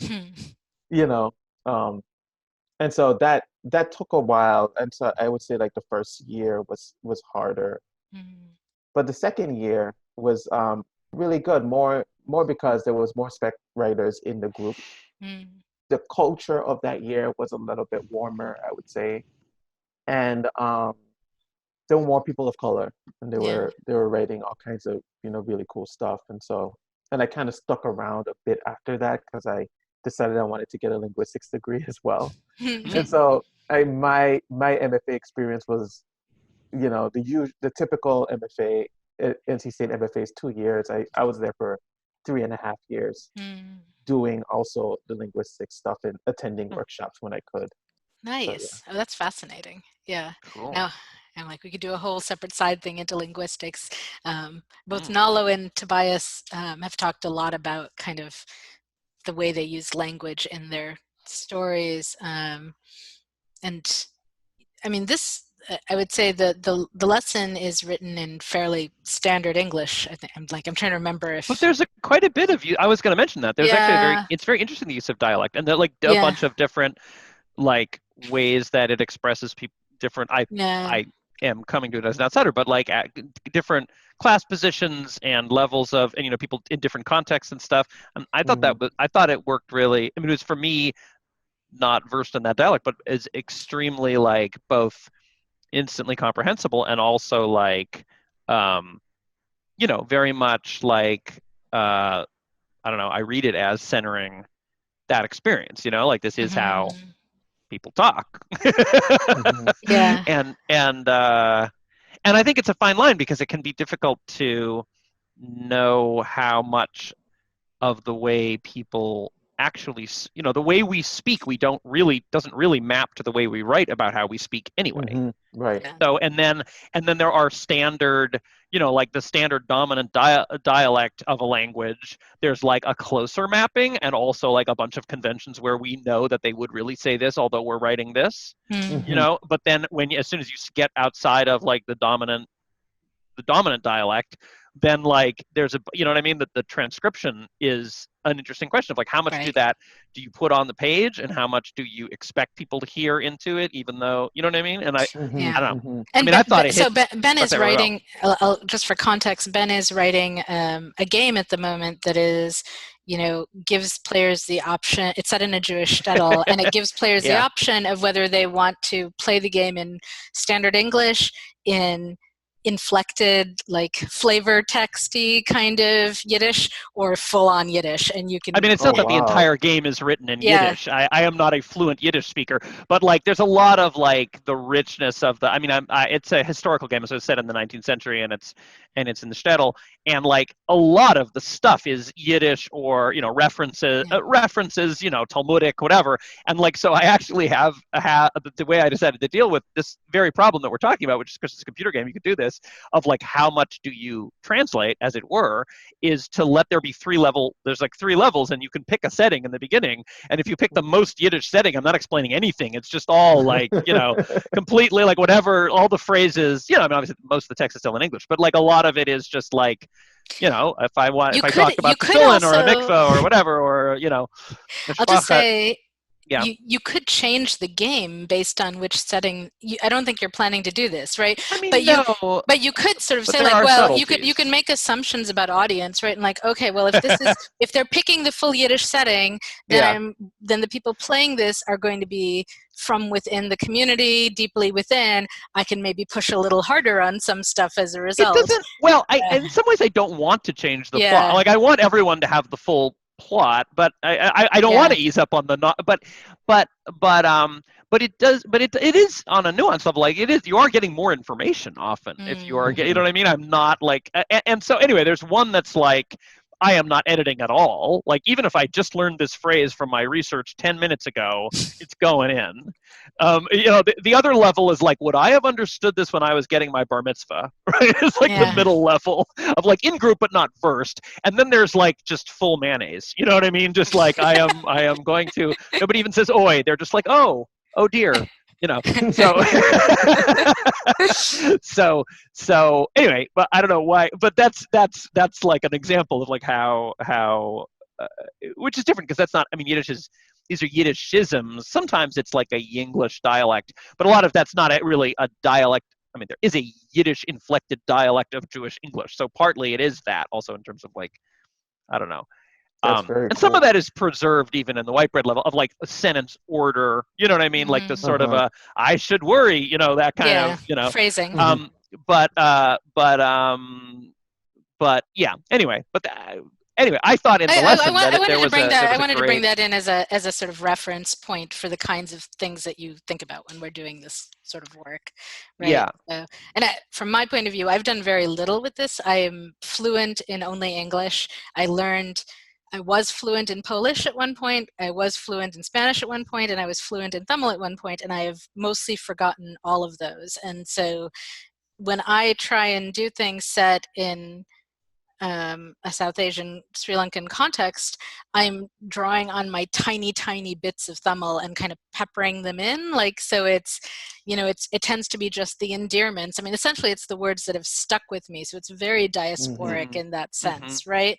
And, when I read other diasporic authors like Preeta Samarasan's Evening is the Whole Day is set in Malaysia, but she's Malaysian Tamil, and she has about the same level of Tamil in her book that I do, and it's almost like it's a signal. I'm like, oh, I can I can place you because you probably are not fluent because you would have put in more, right? If you right, a little painful. It's almost like a mark of loss, estrangement. Yeah, right.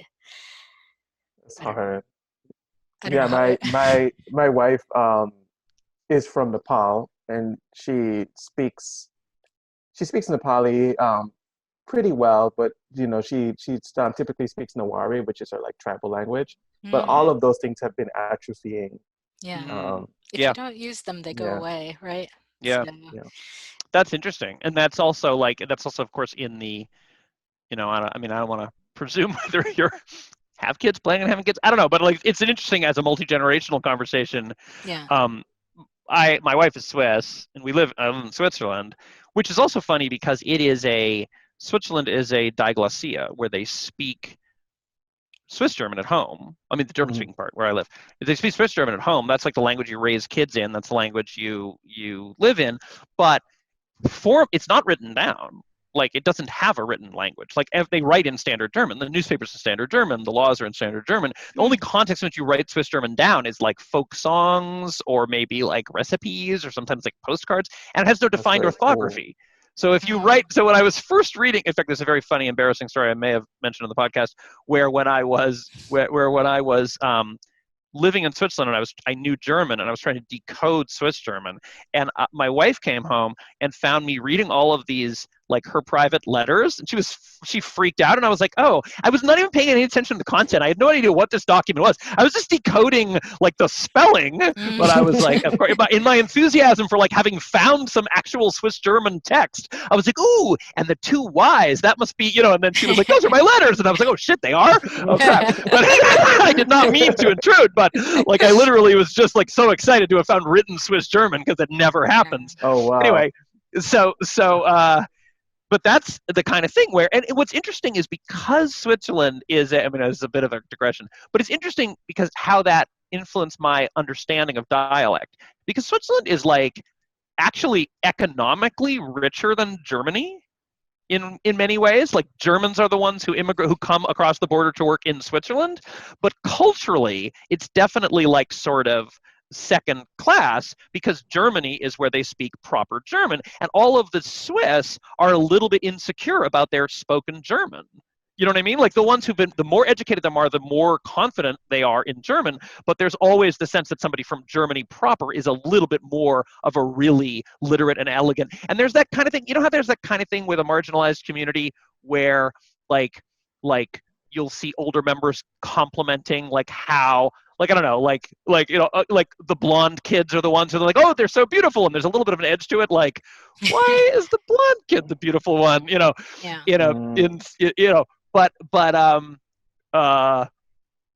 But there's a little bit like that where they're like when the Swiss are like, oh, his German is so beautiful, or like, oh, it sounds so elegant, and there's a little bit of edge where it's like, what do you mean is that it's German from Germany and not from Switzerland? You know what I mean? There's a little bit of insecurity in there, which is kind of like, there's a little bit of a poisonous like adulation. Anyway, so it's funny though, because there's also this pride in Swiss German. So it's like a weirdly like marginalized, but not. Like it's a weirdly overlapping, like they're actually richer, but they're still insecure that they're not German, but they also are very proud of Swiss German. And it just, living here makes it very clear, like, it is very, like linguists say, like a language is a dialect with an army. You know what I mean? Mhm. Like,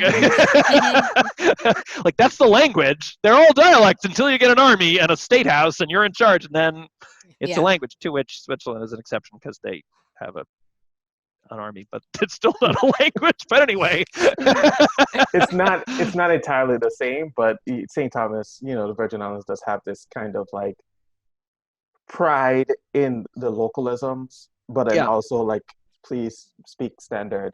yeah, Like you will have the English teachers get annoyed with hmm with their students about like how they're speaking in the classroom and that sort of yeah, thing. And there's a standard Sintonian English, and then there's a more vernacular form, and people hmm kind of move along that spectrum. And it's one of the things that I was trying to capture to the best yeah, of my ability in the lesson, that people move across the spectrum of hmm Englishes based yeah, on context and where they are professionally and that sort of thing. yep, Can I yeah. I ask, definitely got that sense. have you written any short stories or anything that are entirely within the vernacular? There's a portion, so Other Worlds in this one, which was published originally in Asimov's, and there's a version of it on Lightspeed now, but it's Mhm. also now a part of this next book because I have these kind of like layered narratives where things are weirdly Mhm. connected to other things and Mm. whatever. Um, That's cool. so that that particular novelette is a kind of like hybrid. There's like some Saint Thomian English in the actual prose, Mm. and that the character will move out of the Saint Thomian context and still use it. So he'll hmm like refer occasionally. There's like a fictionalized Hugh Everett in the story, Mhm. and he occasionally refers to him as Pana, which is a way that hmm you refer to like a person. Like it's a Saint Thomian localism hmm that just means person. It's partner, Mm. but it's pronounced like Pana, and so I spell it like how it's pronounced. Mhm. hmm hmm And I, it's one of the only instances where I do that, but there's a lot of that stuff going on. Yeah, Yeah. I guess I ask mostly because I'm thinking, well, if you were in my PhD program and I was your advisor, I would be like assigning you to like, I want you to go and write a story that's entirely in St. Thomian English and see whether that changes how you tell the story. Like, Mm. does it, and maybe it doesn't, like maybe, but I'm always really, I think that's such an interesting question of, you know, is that language, in some sense sort of transparent, like you can shift along the spectrum from standard English to full vernacular and have it almost be irrelevant? Or does it, Mm. like, would you tell a different story if you were writing it in the vernacular, right? Mm. And or in the homeland language if the homeland language is a different language, right? Mm-hmm, mm-hmm. Um, and I don't have an answer for that. I just like, I'm not fluent in anything else, so I can't perform the experiment for myself. So I want everyone Mm. else to, and then report back. So It's and it's hard to do, right? So like one yeah. one of the things I did for my linguistics capstone was my capstone was on vernacular third person. Mm, And so Mm. like not using vernacular in a first person POV, but using vernacular as the voice of authority. yeah. hmm And it was hard to find really good examples. One of them was Nalo Hopkinson's Midnight Robber. Yeah. I Mm. love Uh, that book. I love it so much. right. And there was another book called The Lonely Londoners, which uses like a standardized Caribbean vernacular Hmm. in third Mm. person, and it tells the whole story, in the entire story Hmm. in that vernacular. Um, but it's really really hard to do, Yeah. because you hit up against all of these like linguistic constraints on Hmm. formal written language. Right. You have to kind of force yourself to break certain rules while uh, like trying to be natural in the rule breaking. It's really, Mm. what I mean, like Yeah. you it's a very unnatural process to break what you would naturally do based on your education, Right. hmm right? hmm To Yeah. try to reach for something that would be more natural spoken, Mm. Hmm. hmm to tell a story that is contrived within a formal written context. It's Right. all Right, of Like, these because things you have to it's do to break almost your like you're brain. inventing of a right. mode that doesn't exist. Like you have to Right, Right. invent like what would it be like if people narrated this way, but they don't. You know what I mean? right, Because Right. right. a spoken language is different, functions differently than a Yeah. written than to write it down is changes it, right? Right. I mean, in a way. Yeah. And I There's want to a say quickly mhm. that the vernacular, usually there's a reason with vernacular third person. The ones that I've seen, they come up Mm-hmm. with like a rationale. Mm. And in Mm, other worlds, in this one, I use a Mm-hmm. vernacular third person. Mm-hmm. He narrates things that are outside of his own experience. Yeah. Um, but he's also kind of a first person, and there's this kind of when you see Yeah. a lot of vernacular third person, there's like a with Midnight Robber, it's like an AI, like a vernacular, mm, Mm. like Mm-hmm. AI storyteller, like it's an AI Mm-hmm. yeah. in storyteller mode. Yeah. Yeah. You doing the third person in some sections, and you kind of almost Lonely Londoners doesn't do that, but I can see Mm-hmm. why people do it. It's a Mm-hmm. way to trick your brain into breaking the rule. Mm. That's really And it's sort of interesting. foregrounding. I mean, in every, like, even if something is purely omniscient or whatever, like, there's always an implicit narrator. And sort of Hmm. like that fact that you're doing it in dialect kind of Makes you want to ask foregrounds, yeah, who is speaking. foregrounds the implicit Yeah, narrator. Like, all of a sudden we're paying attention. Like, who is this? Mhm. Who would do this? right, Yeah. right. Yeah. And so you kind of have to trick yourself. You're like, okay, so I don't ask that question too. Yeah. Well, Yeah. I can't presume what Nala was thinking, but I Mm-hmm. Yeah, definitely yeah. had to create a person to then use vernacular third person. Right. Yeah. There's Yeah. it makes me think of two things. One is, in the Norton Anthology used to start of American literature used to start with colonizers' voices, right? And at some Mm. point they revised that and started with Native American stories. Mm-hmm. But they're from an oral tradition and they Mm-hmm. were written down by colonizers, right? And so Mm. and I think they do a good job with it of kind of like surfacing all of that complexity so that when you teach those stories of coyote and so on, they're not Mm-hmm. very translated. Actually, they tried really hard to keep it as close as possible to the oral Mm, narrative, which also means they are not quite impenetrable, but they're not Mm. easy for Mm-hmm. my college students to like Mm. find their way into that. It's a right. whole different set of reading modalities for storytelling. So that's one thing that you're making me think of. And the other thing is, I don't know if you ran across, she collected it, Sherry Thomas collected this in Dark Matter, Charles Chestnut's story, The Gooford Grapevine. Oh, it is, you got to take a look at it. It's amazing. So Charles Chestnut was one of the first Black American published writers. He was kind of lauded almost as like, I don't know, like, look at this shocking, marvelous specimen, because he was such a good writer and he wrote in standard English, which people at the time, like, there were like newspaper columns saying like, well, this can't be a Black man writing this kind of thing, Hmm. right? Mm, Hmm. But in the Gooford Grapevine, it's he starts the story in standard English, and then it's about a white couple that wants to buy a vineyard, and the Black man who is hanging out there when they get there scares them away with a ghost story. Sorry, I'm giving this all away, but it's a short story. Scares them away with a ghost story about how the vineyard is haunted, right? And so it's a kind of like an Uncle Tom, not Uncle Tom, Uncle Remus kind of trickster story, right? It's a hmm trickster hmm tale. But Chestnut moves seamlessly between standard English and the Black man's heavy dialect, right? Heavy Black English, and back and forth. And I always, it's such a like a virtuoso performance, but it's also like, you think about him writing this story at this time is almost like a big fuck you to everyone reading, to all the white Mm-hmm. people reading who thought he wasn't like, that Mm-hmm. Black people couldn't do this kind of thing. hmm Mm-hmm. And it's Mm-hmm. like the story is like I can mocking see the that. Yeah. foolishness of the white people. It's a Yeah. great piece. Yeah. So It's When is this fantastic. written? I should be able to tell you the date off No, the top of my yeah. head. I will look it Oh, up, but but I mean, what I want decade? to I I want to meant. say 1800s, but let me, Mm. Gooford Grapevine. It's a famous Mm-hmm. piece, and as I said, it's in Sherry Thomas's Dark Yeah. Matter, Yeah. 1887. The Okay. Yeah. Atlantic Monthly. Okay, Uh-huh. I had the right Huh. century. Right. So Mm. um, Anyway, I feel like we've now kept Cadwell for 2 full hours. So we should wrap up. I don't know what you were expecting. I warned him we might go long, and he said he did have some grading to do. But so thank you for giving us the time. And Yeah, it's the pandemic. Give them all A's. Is my advice.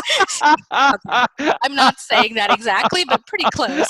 They're going to listen to the podcast. They're going to be like, but Marianne said. This will come out after grades are due. It's his first semester teaching, so I feel like young teachers are earnest and like probably not willing to be as lax with grading as someone 20 years in. So as you jaded and. That's right. I'm like, well, if it were up to me, we would not give grades, and I would just talk to them at the end of the semester and give them an evaluation of how they're doing, especially in lit classes. But anyway, putting all of that aside. We should do the little promo things. So Cadwell's website is, I believe, cadwellturnbull.com. Is that right? Yes. It is. Makes it very easy. The lesson is available everywhere books are sold, I believe. And if you should not have any trouble finding it, but I will remind you, I don't know if we'll still be in sheltering in place, but as a member of my local library board, I'll note that even if your library is not open at the moment, electronic resources generally are, and it's a great way to get texts. You can also certainly buy, and we encourage you to buy digital or print editions. Your local bookstores will be happy to order them for you. At least around here, they'll deliver to your door if their doors aren't open. So this is... Can I make a quick plug? Yes, absolutely. I'd also recommend people that like listening to audiobooks if they're interested, to get the audiobook, because it's really good. They did a good job with it, and especially with the linguistics. Who did the audiobook, or what was your experience of having Edwards it done? And Ron Butler. So they kind of broke it up between the male and the female voices. Cool. They did a great job. That's awesome. So maybe more like a radio play, and I always think it's interesting which books are just like someone reading the book and which books are performed. So you'd say this one is more a performance kind of thing. It sounds like it is a bit more performative, but it's pretty rigid in the way that they break them up. Yeah. It's if it's a male subject, Ron does it. If it's a female subject, Butler does it. I think Janina Edwards. Sorry. Yes. Edwards does the parts that are a bit more omniscient as well. All right. Interesting. That is cool. I always find it fascinating when when I hear somebody having done an audio version of something that I wrote, because often they find stuff in it that I did not find. Often it's funnier, or it's I'm just wow, did No, I had that experience multiple times reading it. I was like, wow, you guys really elevated this. Yeah. It'd just be certain things that how they would read a certain line. I was like, that's not how I would read it, but that's way better than how I would read it. It's so interesting. I've had some of my stuff in audio, and I find it a little I find it a little excruciating listening to my own words. Really? So I have a hard time making myself do it. So I should just do it, I guess. It's not they're doing a great job. It's just sort of I get very self-conscious in some weird way. Okay. I do when I read the actual text. When I look at it, I'm like, ooh. Yeah. I have been known to edit on the fly during readings, right? I'll just be changing the words as I go. I'm like, oh, well, that's terrible. I think I've probably done that. Yeah. I do that too. Yeah. Yeah. But it's really just interesting when people transform you know what I mean? When you get somebody else's voice in there. I also love reading translations of my work, where I'm like, wow, that's that's a whole. I wish I were fluent enough to be able to read a translation of my work. But what's funny is there are languages I'm fluent in, and then there are languages I'm not really fluent in. My French is terrible. It's terrible. My French is, my kids are humiliated when I try to speak French. But I can read my own story translated into French. I know what it says, and it's enough. The fact that I know what it says, and then I know enough French that I can fit the words into. And then it's really cool what choices they make. Because sometimes it's a very it's not literal. They've I've had some American pop culture thing, and they've brought in some equivalent French pop culture thing. I'm like, oh, that's so cool that it's anyway. But I couldn't read it if it was a story. You know what I mean? I can only read it because it's my story. But it's an interesting experience. That's so cool. All right, I'm going to finish the promo and say, Sorry. no, Cadwell also sorry. has, I know you guys can talk about linguistics forever. It's awesome.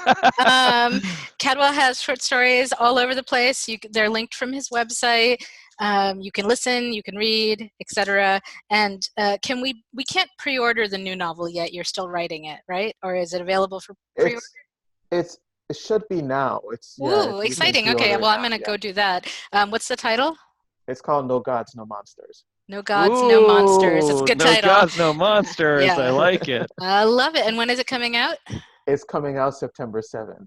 Nice. Okay. Oh, so this one is, yeah. Okay. So pretty It's soon. already in that arc season mode. Yeah. It's coming out in arc form in Hey, January. it just occurs to me, Ben, that now that we are podcasters and we're having guests on the show, we can get arcs, I bet. So we might get to be able to read the for people listening to the podcast. That's exciting.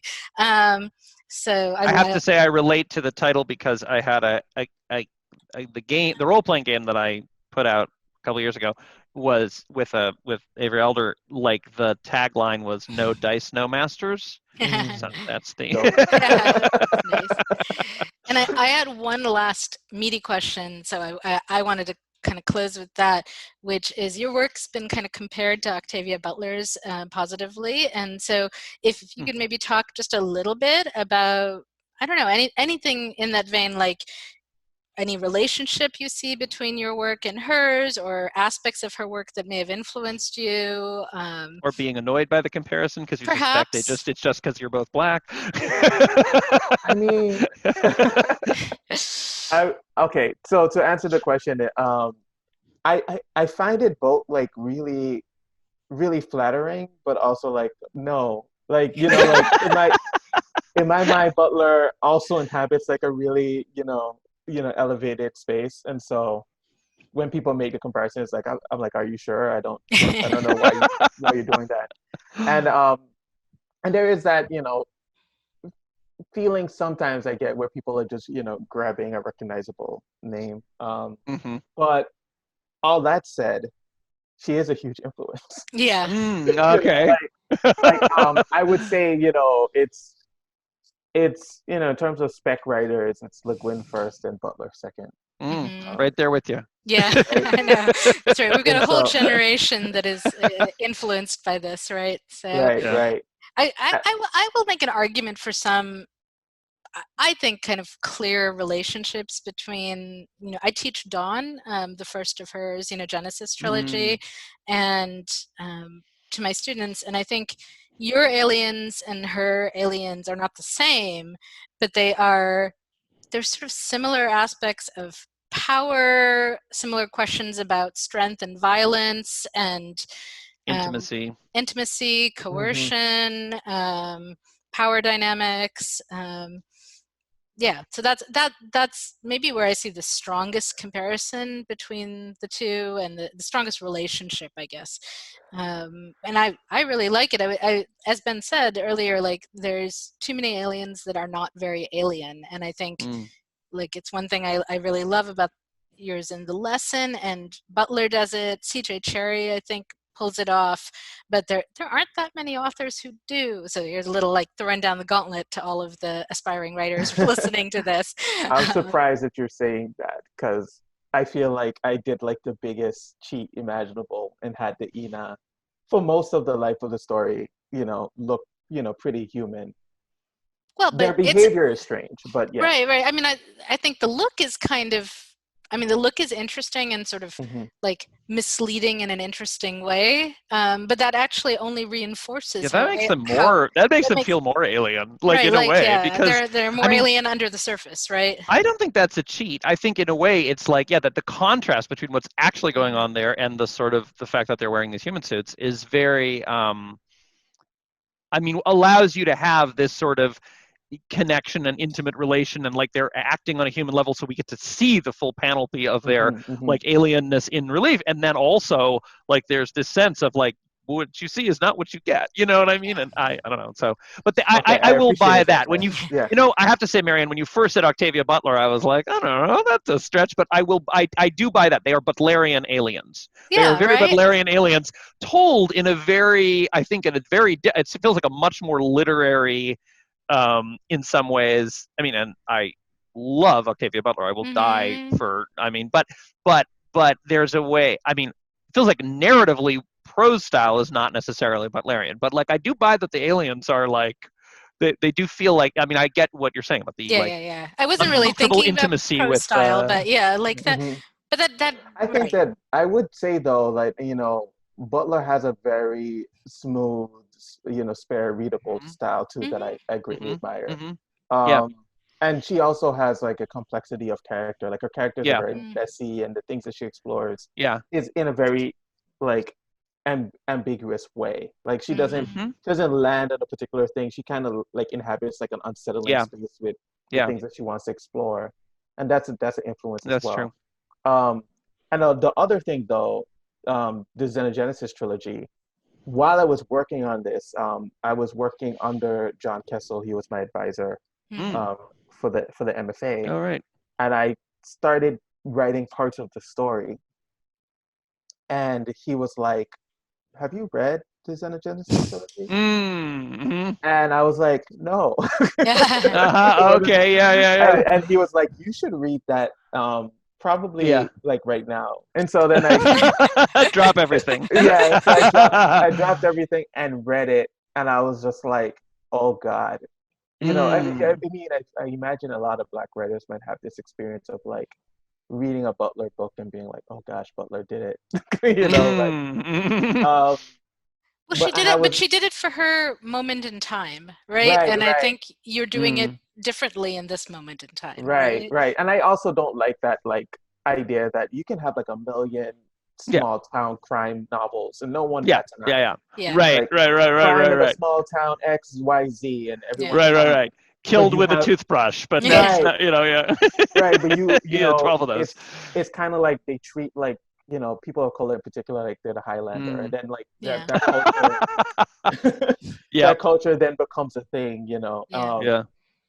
But yeah, it was one of those things where I had a conversation with him, and I was like, "Do you think I can, like, should I still write this?" He's like, "Yes, of course." You know, you should, you know, acknowledge the fact that you know, you have read it, and then you know, I started moving some of the work towards having a conversation with Butler. The aliens are the aliens. Like I imagine them based off of like animals that you know, like sharks and octopus and jellyfish, you know, all of these things that I was referencing from the Caribbean. But there is a lot of similarities with the way the things that she pulls in as well. I just kind of leaned in. It definitely feels like your aliens are in conversation with Butler's aliens, but not the same, certainly, right? Like, I mean, and I think that's great. I think that, you know, I even have Octavia as the character. She's Henrietta as the grandmother's mother. Oh wow! Nice. And if you're this is like writer nerd stuff that I was like, did you guys see it? And everybody was like, no. So like Henrietta is named off of her namesake is Henrietta Lacks. Yeah. Oh, Is she in Kindred or who's Henrietta Lacks? Henrietta Lacks in the science stuff. Yeah. The person who the genome was taken from. Stolen from. Blood plasma. Right. Yeah. And so if you read that section and you make that connection of Henrietta Lacks, which why would you? And you also like if you read the Xenogenesis trilogy and you know how it ends, the ending of the Xenogenesis trilogy, because that particular aspect, which is a spoiler, was already a plan for reading Henrietta Lacks. But Butler also does something similar. You know, like why the Ina are there are similar to why the Oankali are there. So it was one of those ways where I was like, I know people might make these comparisons. I know what, you know, where the influences are. I wanted to make that connection to kind of foreshadow.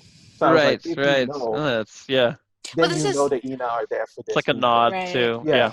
Yeah, like there's this phrase, right? The anxiety of influence, and I think that's like that moment when you go to Kessel and like, should I even write my book? Is like this feeling like, oh no, it's been done already and done well, and can I bring anything new? And I do think it's just part of the process to push past that and be like, no, and sort of say like, okay, I've read these things, they have influenced me, and now I'm going to use that to take the conversation further, right? And make playing my with book it, better and take the whole broad cultural conversation a step And also further. the whole thing about the anxiety influence always strikes me as so like such a sort of strange fallout of this sort of modernist idea of the writer as this sort of like, I, with no influence from anywhere, have like the muse has spoken and this descended in a pillar of light. And I'm always just like, come on.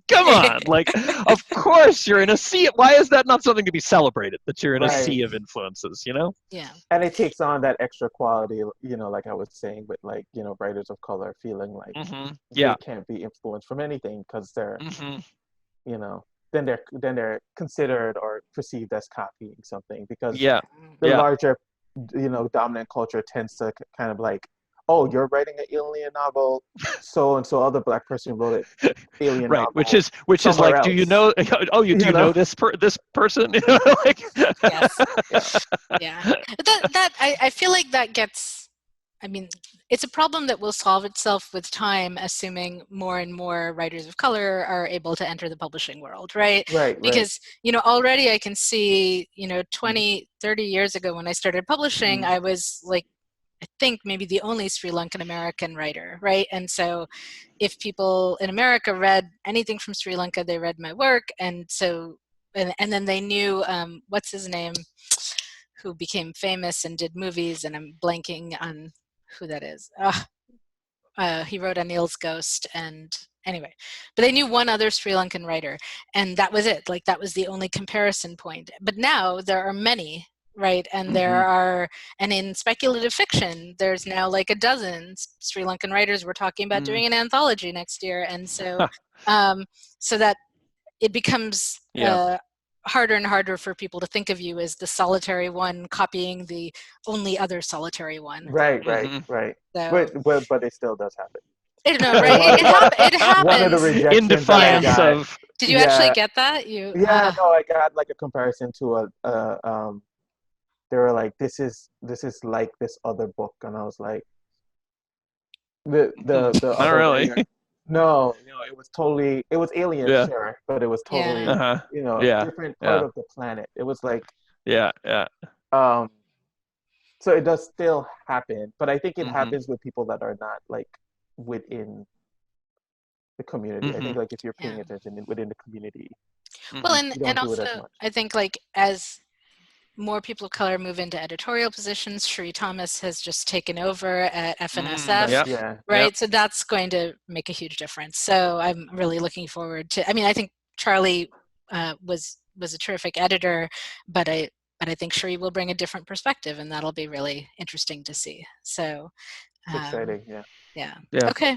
Anything you want to say before we let you go, Cadwell? Anything that we did not exhaustively cover in this 2 hours?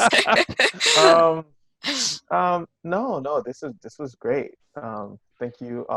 Thank you both so much for having me on. No, thanks for being our first guest. And thanks for being our first guest. That's guinea pig. So, really appreciate it. Yes, please send us your critique afterwards on things that we did terribly and should do better going forward. No, you guys did a fantastic job. It was great.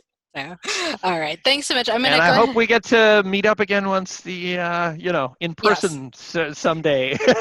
I'm voting for fall 2021. I'm hoping that we're back in school in person then, and we have a nice smooth vaccine rollout in the spring. So knock on wood. So I miss my students. I miss seeing their faces. The world. Yeah. All right.